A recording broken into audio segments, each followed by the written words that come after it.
EVERYSEEKER Akleawi Listigish First Nation Akwigi Kjipuktuk Halifax. First of all, I would like to thank you all for joining me today.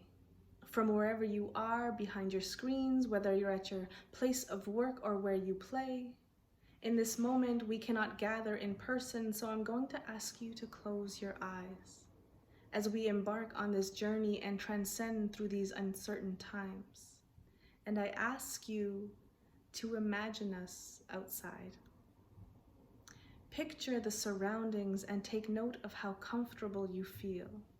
You know, one of those moments you'd like to share thinking, oh, how I wish you were here. The sun is freckling faces and the ocean breeze tussling hair. Maybe you're laying on the grass at Citadel Hill, or perhaps you're standing at Parade Square. The birds are singing melodies and the sky is the softest hue of blue. With your eyes closed, imagining this occasion, I want you to picture me, picture us, picture you. It's not hard to see me when I'm standing on that same ground, but it's the complexities that linger when my voice is no longer around. What can you tell me about this place and the faces that look like mine? And can you tell me why there is no Indigenous presence in these spaces that have historically excluded us by design? If our perspectives are ignored, then your children will not see. They'll only see performative action without the depth of sincerity.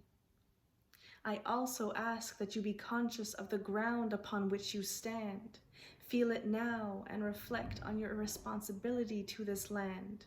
And I don't mean just acknowledging in fleeting thought who it belongs to, then patting yourself on the back, but acknowledging the long list of things that you could do and how much you have left to unpack.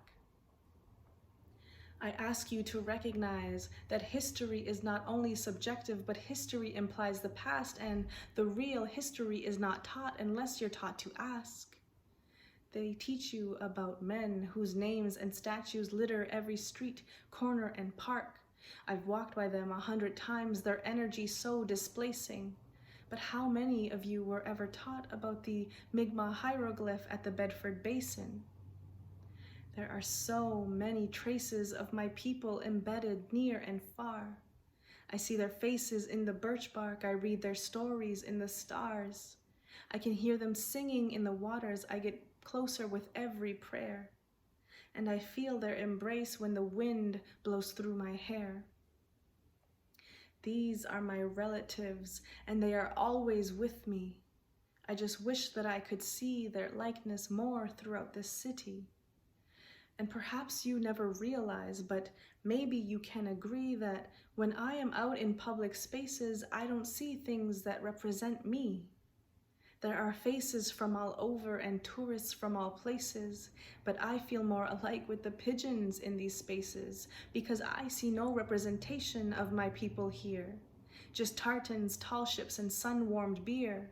When visitors step onto Mi'kmaqi from lands of afar, I'm sure most of them don't even have a clue who we are.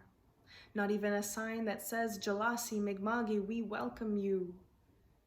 When I walk downtown, I can think of many actions overdue, but I guess drunken lampposts and bagpipes are cool too.